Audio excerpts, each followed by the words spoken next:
Unscripted, unshackled, uncouth. What you're about to hear is for more mature audiences only. It's Miguel and Holly, Uncensored.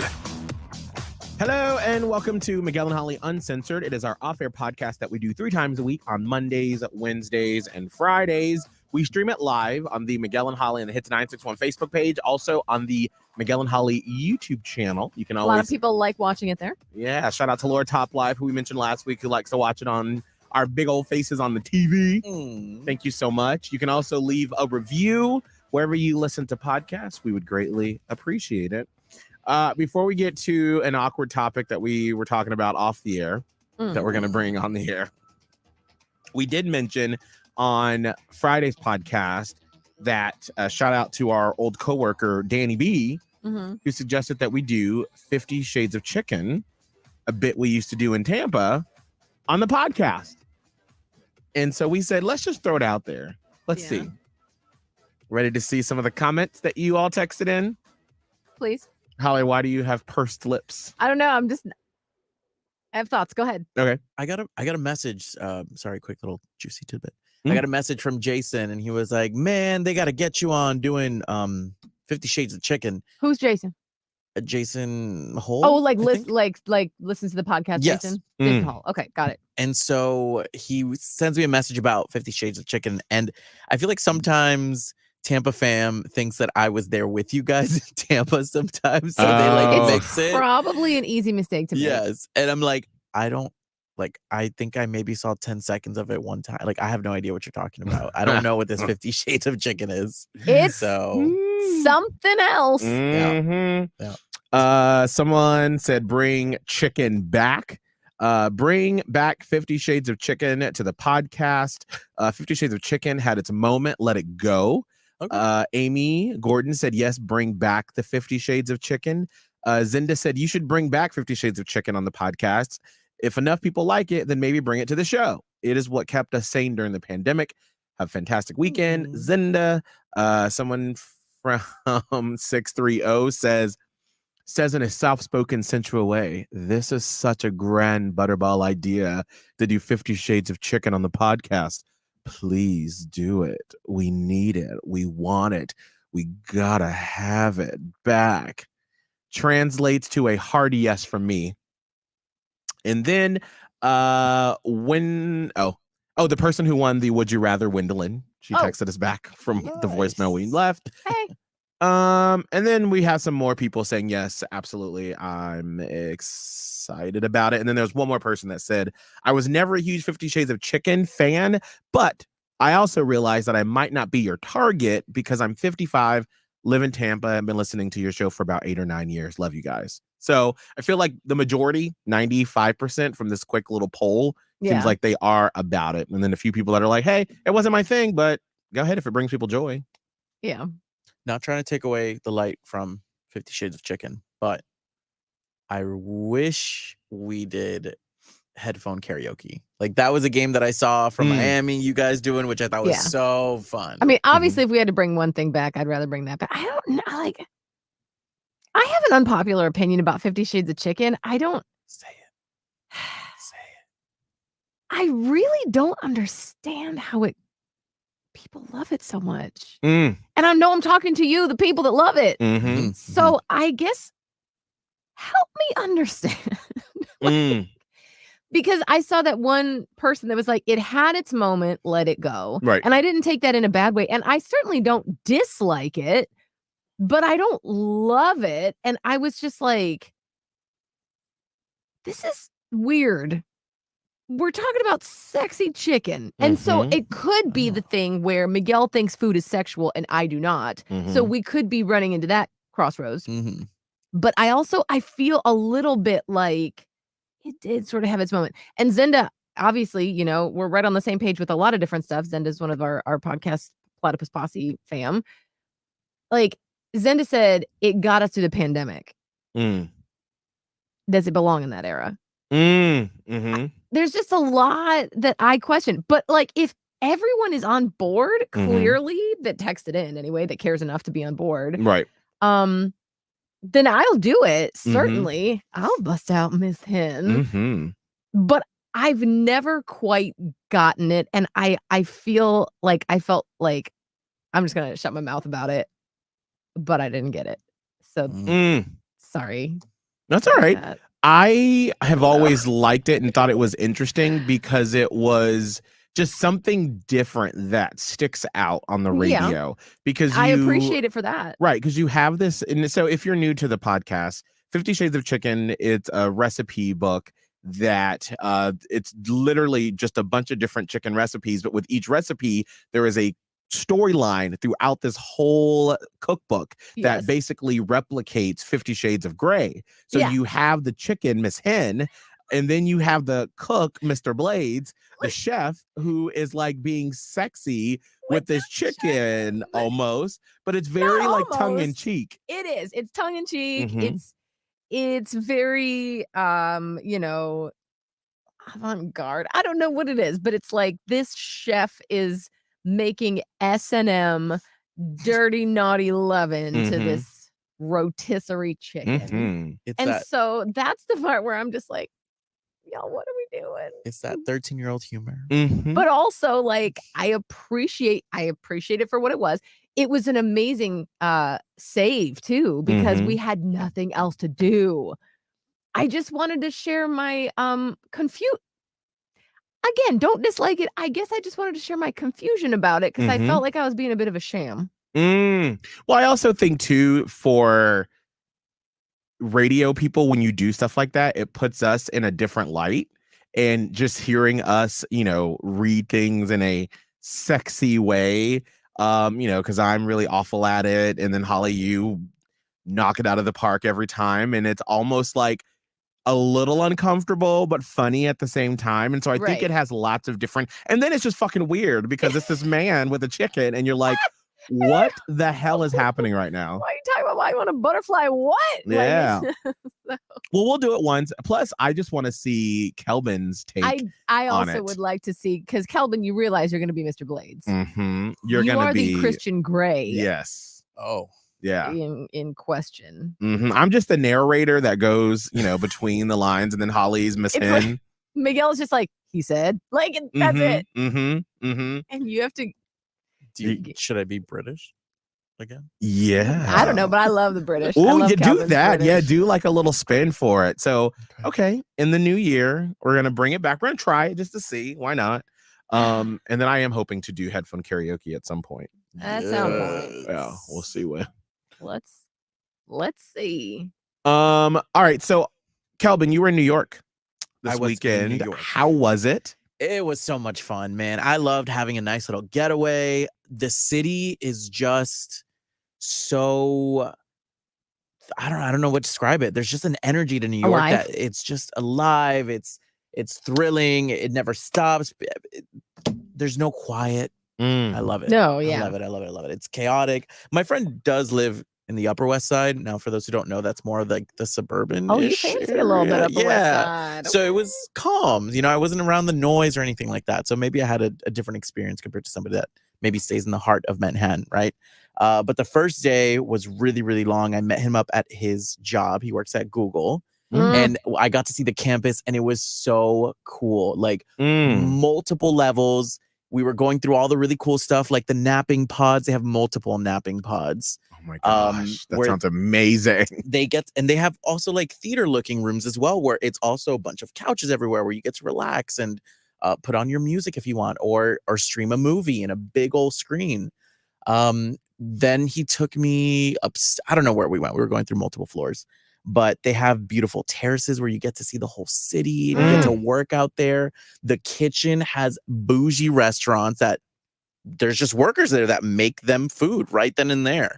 And they have multiple restaurants at that. Do they have to pay for the food? They don't have to pay for anything. Oh my God. There are micro kitchens every single corner of the offices where they have snacks on top of snacks on top of snacks. And then really weird, I guess like a little pantry refrigerator where like the bottom half of it is like, I'm not finding the right word, but it's covered, and it's because those are like the unhealthy things. So, like, they like don't the want you to Diet see the Cokes, Doritos, the Snicker, the Snicker bars, all those things. But the top stuff is like sparkling waters and lemonades. Then he took me to like this underground floor, which is very weird. It wasn't underground, but it looked it. And it was where the massage therapists are. That's where the offices are. Where their doctors are. Where they have a game room. Where there's a tons of video games and Dance Dance Revolution and pool tables. I have a couple questions. I have all the answers. Number one, Mhm. how many people were utilizing all of these spaces while you were going through it? So that was the thing. Like it was like a ghost town, which Okay. I commented that, and he was like, "Well, it's usually not like this." So something was weird. I mean, it was 3:00 on a Friday. Oh yeah. Okay. So they were probably done checked out by that point. I know they probably get Fridays off. Right. Well, you know what? That's interesting though, because as you're going through this and describing it, which it sounds like an absolute dream come true, but it also sounds like they don't want you to go live your life. They want you to live at Google. So he explained this. He said that Google, the creators, when they first started up Google, they wanted sort of like the college campus type of feel when it came to starting up Google. Okay. And so they always wanted their employees to have everything taken care of, Yeah. as far as for your food, your health, your physical health, all those things. Yeah. And that when you get to work, just work. Like, we want you to work and not have to worry about all the other stressors that are going on in like everyday life. So that's how he explained it to me. I feel like that is like there's a girl that went viral recently on TikTok who's a Gen Zer who I think like just graduated college, and she was just like, how are you supposed to live your life with a 9 to 5? Like, how do you get to doctor's appointments? How do you go grocery shopping? Like, how do you live life when poor girl. you're working all day? Yeah. And obviously, you know, us as elder millennials and older, you're like, oh, well, you just make it work. Like, you figure it out.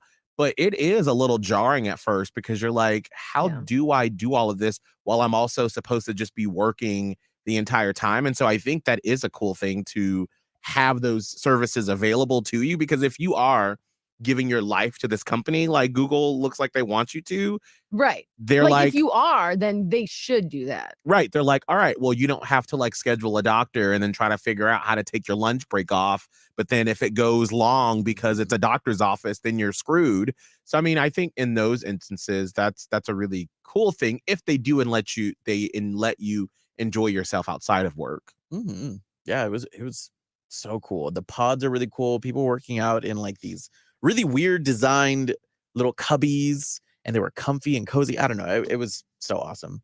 Now, what does he do at Google? No. You don't know, do you? He told me a few times, don't know. but you know, I had to. You know, I don't Tech. know what most of my friends do. I don't know. Tech at Google. What does that even mean? Tech. What does he do? This is like how we talked about this once before on the podcast. Tell me what you do. Oh, I work tech at Google. Okay. What does that look like? You get in at 9, and what do you sit down and do? Like, I don't ever know what people He's do. told me maybe about 2 or 3 times. I still don't know. I still don't know. I know he wants to go to YouTube, the YouTube team. Mm. I don't know what he wants to do with them, but he told me he wants to go to YouTube. Well, that's the thing. Tell them if they have YouTube or Google Radio, if we ever get fired, I want to go work there. I want a napping pod. If we have a long commercial break, I'm like, I'm going to go take a quick 10-minute nap real quick. A massage in the middle of the day. Oh, it was so cool. Jeez, that sounds amazing. So what else did you all do in New York? Then that night, I think we went back to his place. We got some sushi, and then we went back to his place. He lives in like this really convenient area where there's just so many restaurants and you can just walk anywhere. And his apartment, there's no elevator. So it was like a flight of like 5 or 6 stairs every single day. But you know what? It was that New York fantasy. You got to get that cardio in when you live in New York, okay? You got to move that ass upstairs. 5 subways, places. You got to walk everywhere. And I want to pat myself on the back. I figured out how to use public transportation and take the subway all by myself to the city from LaGuardia to Manhattan. So I was very proud of that. Look at you. I was going to give up. I was like, fuck it. I'll pay this $60 Uber. I can't take this. I can't. But I did it. Yes. You know what? You get all the stars from me, because the last time I was in New York to visit my brother-in-law and his fiance at the time, they were like, well, here's the stop where we are. And I was like, yeah, so I'm just gonna Uber. There's just because I like looked at the map and then I was just like, I don't know, like, because they live there and they've Yeah. lived there for a while, and they still every now and then will get confused and like miss a stop or something, and then it's like another 30 minutes, and I'm like, Mhm. my dumb ass, then trying to like, move quickly, and you don't want to look like a tourist and just be studying the map the entire That's time. my big, like, I would not mind trying to figure it out, but I'm so afraid of everybody seeing that I'm figuring it out. I'm gonna get robbed. I'm gonna get asked if I want to buy a timeshare, and I'll somehow agree. Like, Or I just saw a video of someone in fucking New York. They were at the back of the train, and there was like a guy who was drunk or something, and he was just like laying down, and then all of a oh. sudden the guy just starts peeing, and then he's just like, well, only in New York. But then the train starts, and then the pee starts coming down. He's like, oh fuck no, bitch. I was like, I don't know how to handle that. I don't know how to handle those situations. My God, I literally saw someone peeing in daytime. It was SantaCon. It was like 10 a.m. in front of the fanciest restaurant, like one of those restaurants where like there's windows. Mhm. Peeing right there in his Santa Claus outfit. No. In the daytime. Santa Claus outfit! In daytime. I was like, what? That is horrible. Fucking love you, New York. I mean, because I remember Love it. I went that morning because I went to the New York iHeart Studios, and I saw Elvis Duran and the Breakfast Club. And on the way to my Uber, I had my little suitcase, and I was walking to Starbucks, and there right in the middle of the road, in the sidewalk, was a big old puddle of pee. Yeah. And I was like, thank God I didn't roll my suitcase through it and had to like walk around. But I'm like, bitch, it is New York on a Monday morning. It was 6:45 in the morning already. Puddle of pee right there. well, why not? It's a fun time. Oh my gosh. So you got to go to the after party for the iHeartRadio Jingle Ball? Yes. The Z100 Jingle Ball? Yes, I got to meet his friends for a little bit. We went to like a little get together, and then we went right after to this club right next to Times Square. And so we get in, we see one of our former coworkers, and Nikki was there. And so I got to see her. I caught up for a little bit, and I saw Scary Jones and Gandhi from the Elvis Duran morning show. So they were up there. We were on the second floor, and it was just unlimited drinks. The music was good. That's so cool. It was a lot of fun. And then, yeah, I was like catching up with her a little bit here and there. I haven't been drinking a lot, to be quite honest, since I started the Ozempic shots. Mhm. But I don't know, the drink was really good, so I just kept I mean- going. I had like two or three. I'm not gonna lie. I mean, you're on vacation, Yeah. so you can't be in New York and not have a cocktail. And the stomach Right. wasn't hurting, so I was like, So, all right, I'll hey. do a second and a third. Mhm. So then by that point, I had been away because, I worked Friday, Mhm. and Yeah. then I went straight to the airport. I tend to do these things. And so it was already 3 a.m. by this point, and I was like, Oh. Rob, if we go home now, it's done. It's a wrap. We can keep going if you want to keep going. And he was like, I can keep going. And I was like, all right. Like, I haven't partied with my friend Rob in a long time. I've known him since high school, and we never really did party like that, only a few times. So I was like, listen, we're in New York. We're in the best city in the world. Like, let's have fun. And he was like, okay. And I told Nikki, I was like, do you want to go with us to the gay club? And she was like, sure, why not? I got a babysitter. I was like, all right, let's go. So we head on over to, I think, Hell's Kitchen. I wasn't really paying attention to the map, but we get to this club, $10 entrance, which I thought was fine. It's good for New York. I know, but I wasn't going to pay $3 to check my coat. I was going to sweat on my dance floor. Yeah, it's what you do. Nah. You just hang on to that bitch. So then we went upstairs, and there was a go-go dancer with the what? most aroused heavy equipment, let's just say. Oh, was he just it was Oh my Ooh. God, no. It was wild.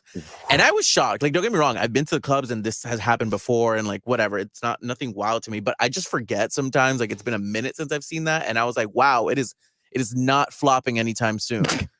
So he was just dancing. Attention. And my mouth like this the whole time. Oh, just watching him. Nikki's laughing at my reaction. And Rob is just, whatever. It's another day in New York, right? So he's dancing. I'm watching the video Wait, screens. is your friend gay or not? Yes, he is. Okay. Because I was like, that's a lot of. Mhm. But anyway, go ahead. Did you tip the I didn't have cash. at attention dancer? I wish I would Probably had a have. Venmo QR code on a I tip of love his. to support small business, big business. About to say. large business. Large business. Yeah. Anyways, but the TV screens, I didn't notice. I haven't had this experience much often, but there was hardcore adult tapes playing. They had the porn just getting it. Just Not lots adult of tapes. hardcore porn. Oh my gosh. And I didn't That's a lot realize. I going look at on. Nikki and I'm like, this is a crazy night in New York, huh? And after a while, she's like, I'm gonna go. My babysitter's only until like 3, and it's Yeah. like 3:30. So Oh. I was like, go. Yeah. I go. Time to get. I don't know how she does. I gotta reach out to her and just say how's she doing, Yeah. and then be like, what happens in the morning? Because if I'm Mm. going to bed at 4 a.m. and my kid's gonna be up at 7:30, that's not good for me. So anyway, go ahead. Yeah, so that was that first night. We got home, and then of course we got to his place maybe at 4ish, back at my friend Rob's place, and his neighbor is awake, and he had been telling me about how he became friends with his neighbor. It's a 6-year-old man that's lived in New York, works in like Broadway shows and things like that, like behind the scenes. And so he was awake, and so I guess Tipsy me was like, hey, he's awake. He's like, I'm gonna go knock on his door. And I was like, okay, I'll do it. So I knock on his door, and he was like, no, I was just kidding. But he was awake.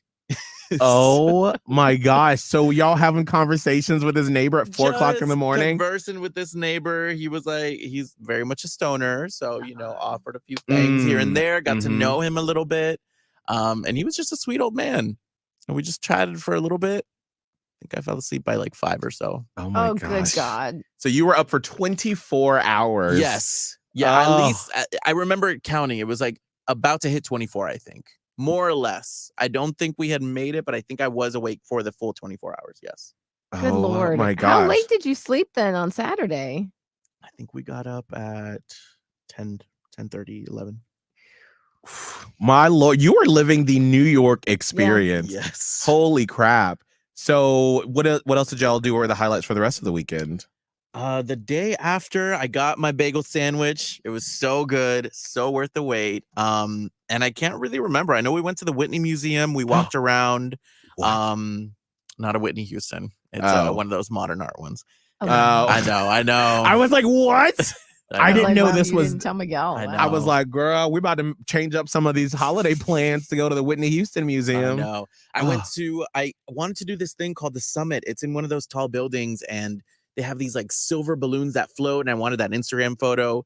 And the one thing that I wanted to do, he was like, that's where I went with my ex, and I don't really want to be triggered. And I was like, yeah, no, like, of course, like the one fucking thing I want to do. No, it's totally fine, Rob. Like, yeah, no, it's cool. Drop you off there. So we went to this fuck ass museum that it was okay. It wasn't anything that crazy. But everything else we did, we went to Dumbo, we saw the bridge, the Brooklyn Bridge, and it was beautiful. And we had some really good food. Did you know, fun fact about the Brooklyn Bridge that I learned from the show The Gilded Age on HBO is that it actually was, most of its construction or design was done by a woman who did it in secret because her husband and her husband's father were both architects, but they both, like, the dad died and then the husband got sick and like couldn't leave the house. And so they did it all in secret, where she was the one like actually doing it because she had gone with him as he trained in Paris to get the to get the skills to build it. This sounds somehow familiar. You probably heard like the story before, but that they told it. That was part of one of the storylines for the Gilded Age. And it was super fascinating. But then finally, by the end of it, they revealed that it was the woman, because they were afraid that back then, if people found out that a woman did it, they'd be like, oh, well, we can't drive over this, or we can't. On that monstrosity. Yeah. So it was super fascinating. So Gilded Age, HBO, good show. Nice.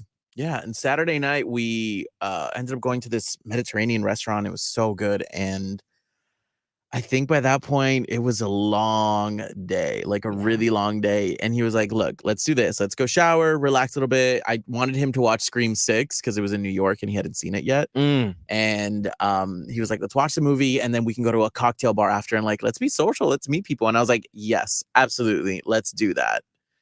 Then by the middle of the night, like we were like, you're done.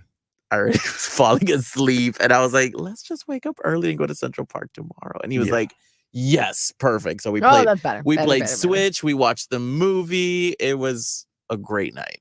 Oh, that sounds amazing. It does. You can't have two full on, like, I mean, not that you're old at all, you're not, but like, you maybe could do that at 21. Right. It was good, and I Sorry. loved catching up with him. It was great. Gotta take a call real quick. Sorry. Oh, now tell me about your weekend, Holly. Oh my! Well, are you done with your weekend? Yeah, we went to Central Park the next day. Trying to think if anything interesting happened. No, I was just catching up with him with all my friends that I've made here in Charlotte, and so I was giving him the tea on them. Oh, that's good. And he was telling me the drama with his friends that I met the day before. Yeah. And so it was nice. It was good. That's one of those friends that like we don't have to talk every single day, but then when we do hang out and when we are together, it's like that is like my like not my number one, but my top 10. I know. I love friendships like that. I think that's so exciting.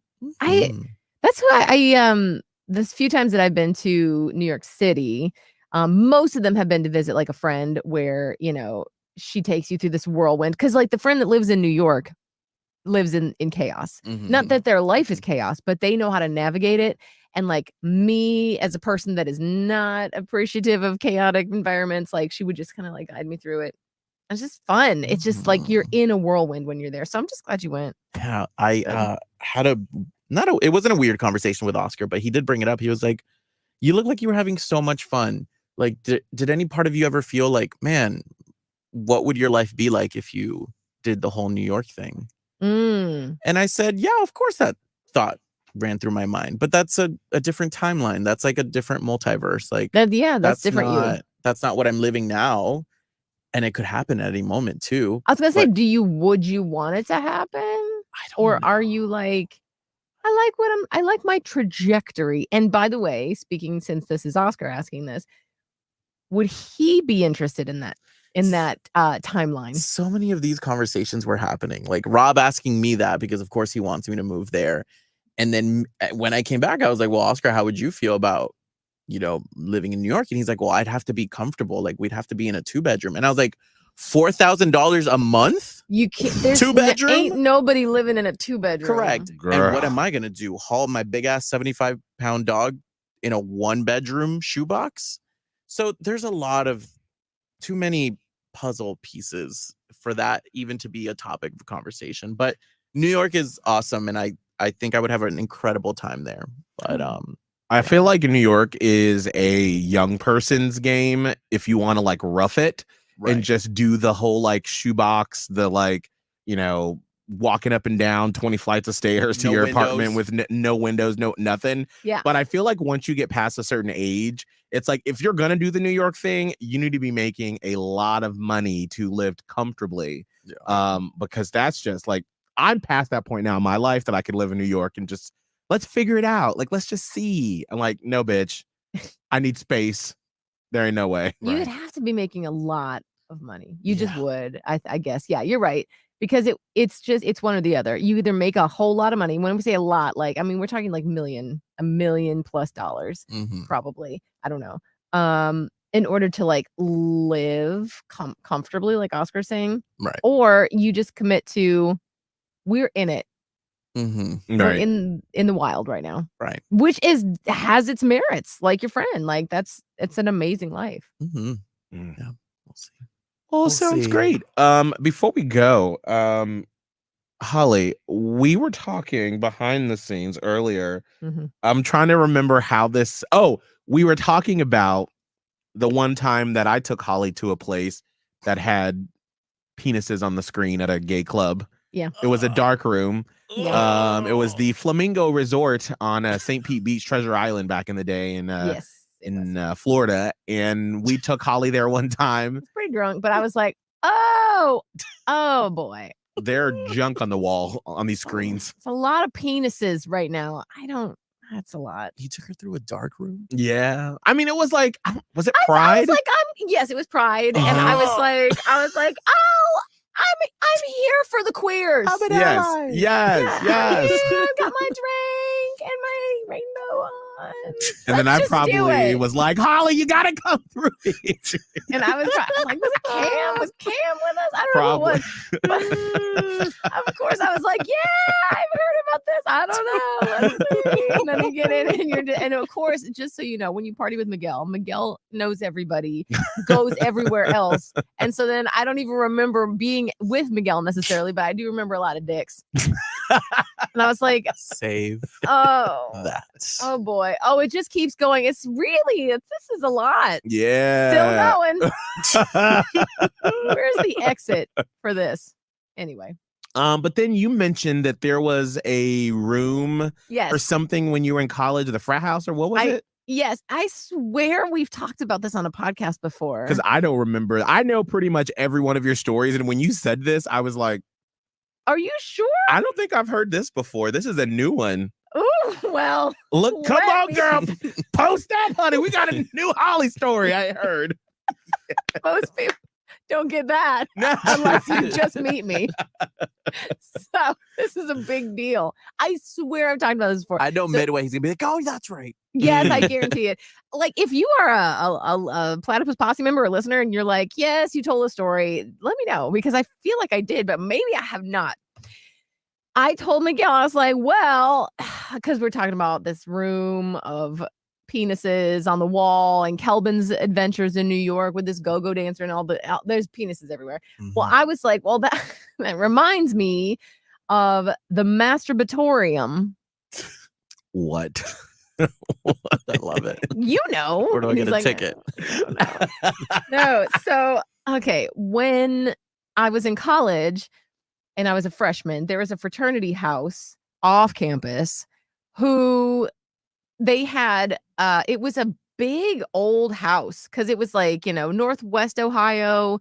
This was probably like an old farmhouse or something. I don't know. It was big. And so then the fraternity had bought it and they split it up into as many bedrooms as you possibly can. So it's not like a dorm at all. It's like an actual old house and people got rooms everywhere. Like there's rooms that you're like, how did they even squeeze a room into this closet? I don't know.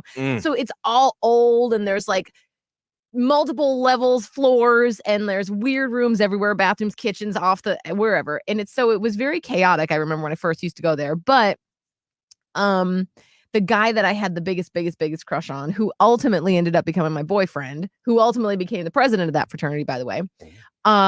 It was one of the first nights that we partied there. And I was just so excited because he was a frat guy there. I don't like being called frat guys. I'm sorry, a fraternity man. And so my friends and I had gone, and their big party room was like in the basement. Like there was a big open space where you would dance and music and everything. And they were like, I think that, he's upstairs, and he said that we could all come up. And so I was like, like just beside myself. Because keep in mind, it's freshman year. It's early on in freshman year. High school Holly is a very in a bubble, sheltered girl, whatever. And so I was learning all kinds of new things at college. It was only like a couple months in. She said, I'm ready to burst this bubble, girl. It was a lot. So I'm just, it was a lot.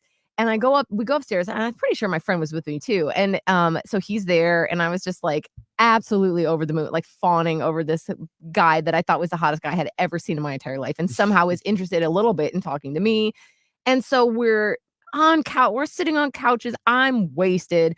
And so my one friend, and I'm actually glad she did this, but I was pissed at her at the time because everybody had a crush on this guy. And I think she might have had a crush on this guy too. And she, out of nowhere, goes, well, Holly's a virgin, so don't make any moves. Oh, no. And I was like, bitch. That's a bitch move. That is a total bitch move.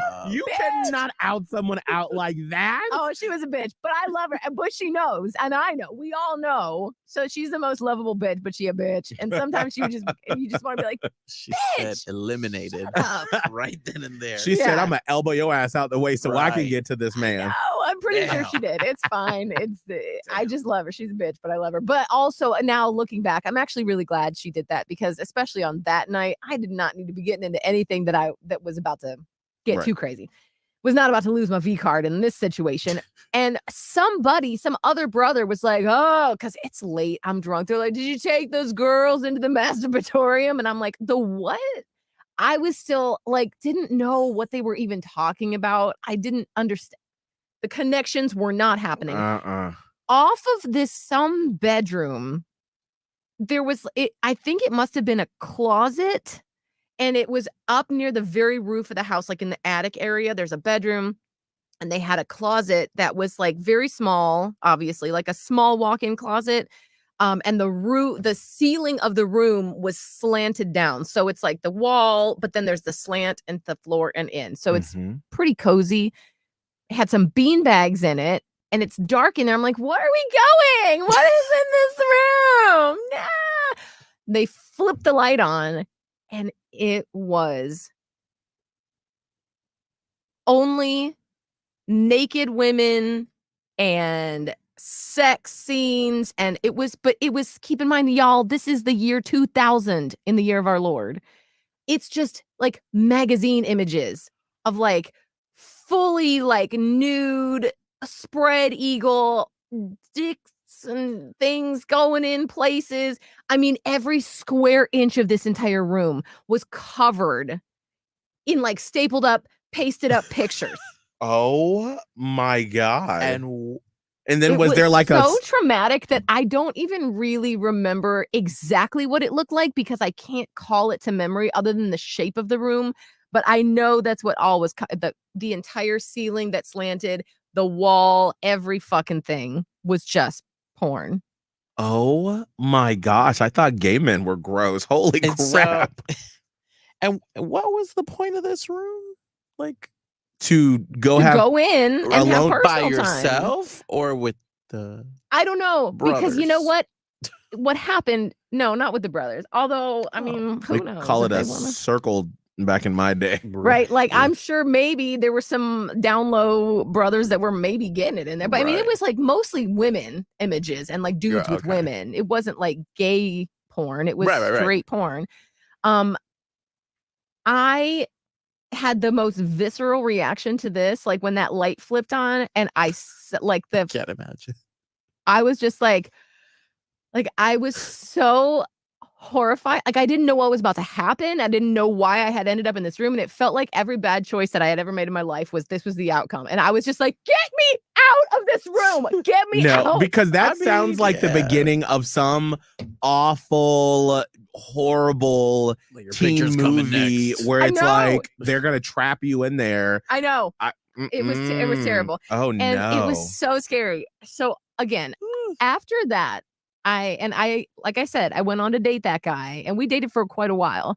I never saw that room again. I don't even know where that room was in the context of the house, but like the guy that I was dating, who became the president, was just nope, like shut it down. So when you would bring it up, he just would change the subject? I didn't bring it up. I don't think I ever brought it up again. Oh my God. And he didn't bring it up. Nobody ever, and people would joke about it, and they'd be like, and I would just be like, That is wild. It's crazy. And I don't know. Here's what I don't know. Like, obviously, I'm assuming like, I wish I knew if it was off of someone's bedroom, because what the fuck? But also, I wish I knew if it was just a place where dudes would be like, I'm going in there to take care of business, and like everyone would just kind of joke about it and let them go do it. Or if women that were stronger than me were taken in there and it was used as like a aphrodisiac of sorts. I don't know.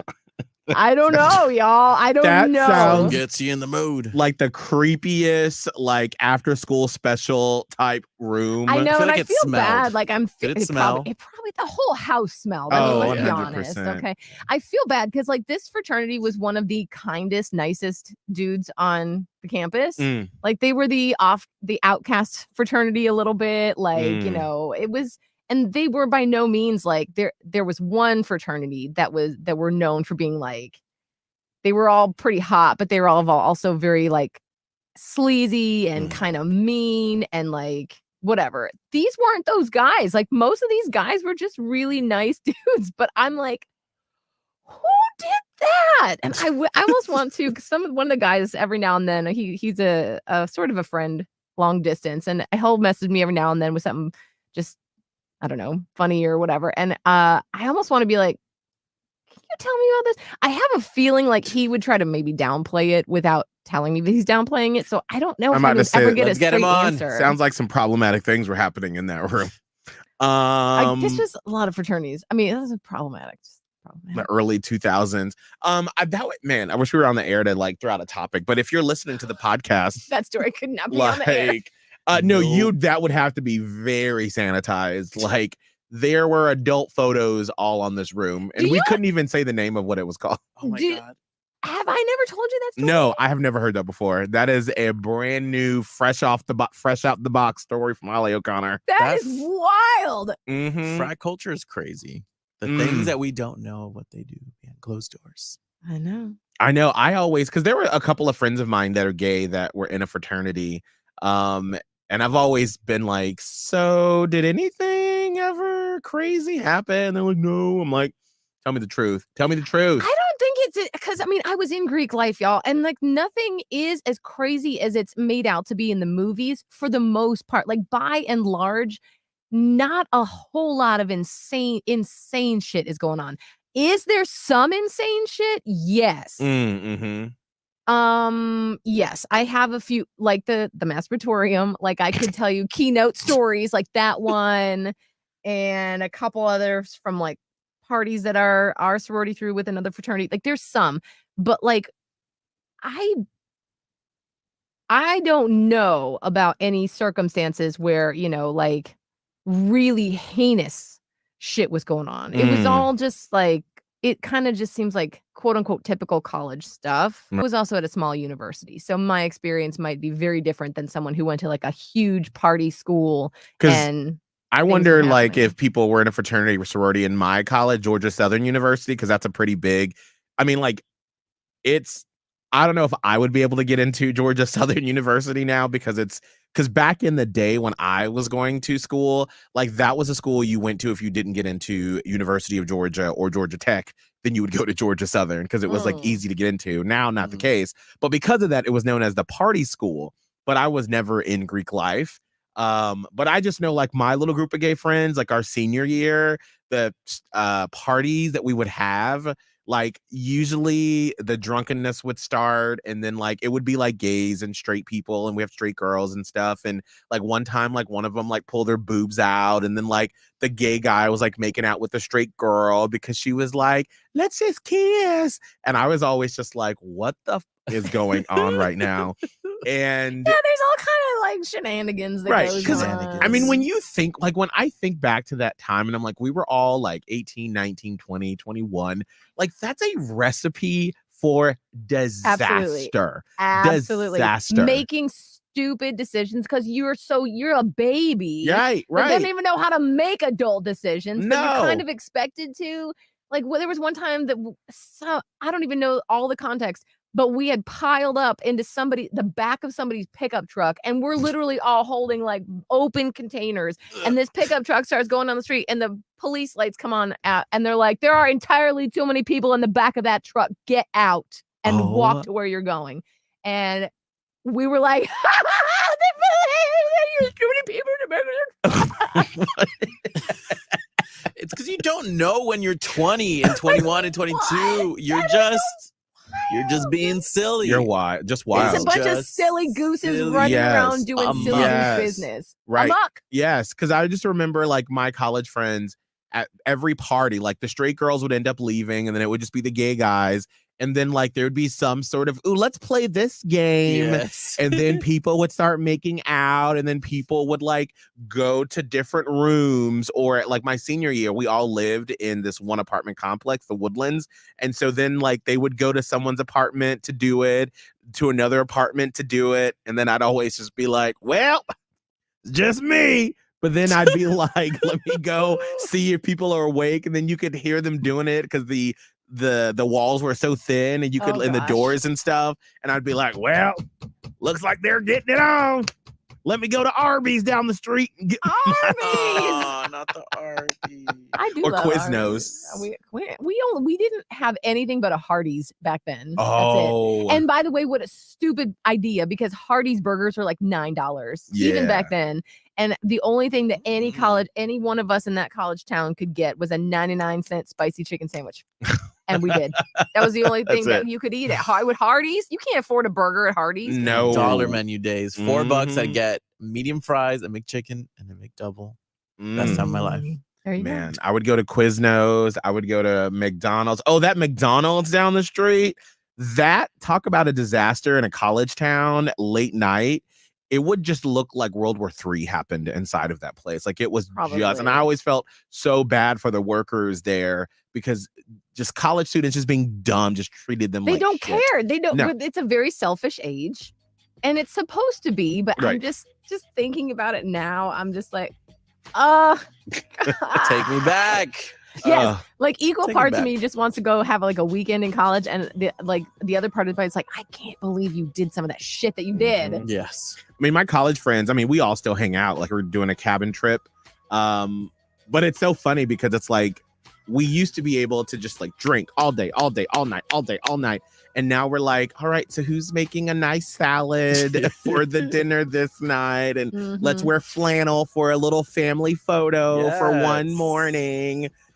Because those days just I don't do it like you used Good to. old days. Yeah. I mean, I would go back for one weekend because we talked about going back to Statesboro just to like do, but then I'm like, we're gonna be like the old people. We're the old people. The old It's weirdos at weird. the bar reminiscing. Who buy this stuff for everybody? Because as a sorority girl, we would love homecoming weekend because we'd be like, just find someone with the Alpha Z letters on and just tell them you're Alpha Z and they'll buy your drinks the whole night. And we thought we lucked out. But then I thought back and I'm like, our drinks at the time cost like $1. So whoever was graduated was like, this is not that big of a deal for me. I'll just throw down the credit card.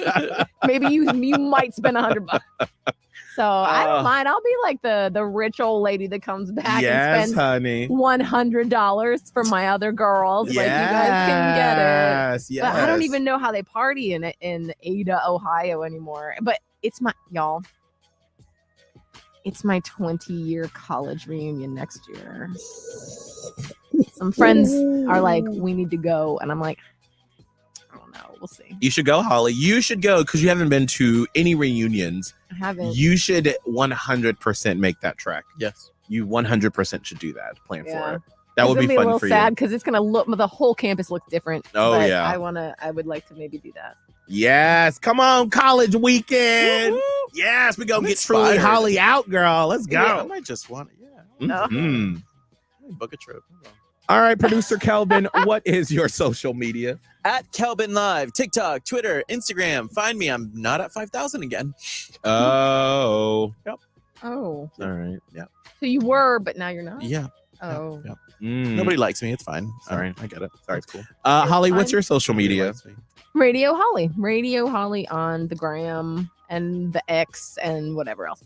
Mine is at Miguel Fuller. You can find me everywhere on TikTok, Instagram, Be Real, and we will see you all on Wednesday. Bye. Miguel and Holly Uncensored. Catch it on the iHeartRadio app or anywhere you listen to podcasts. Now, if you go back, Holly, will you go and try to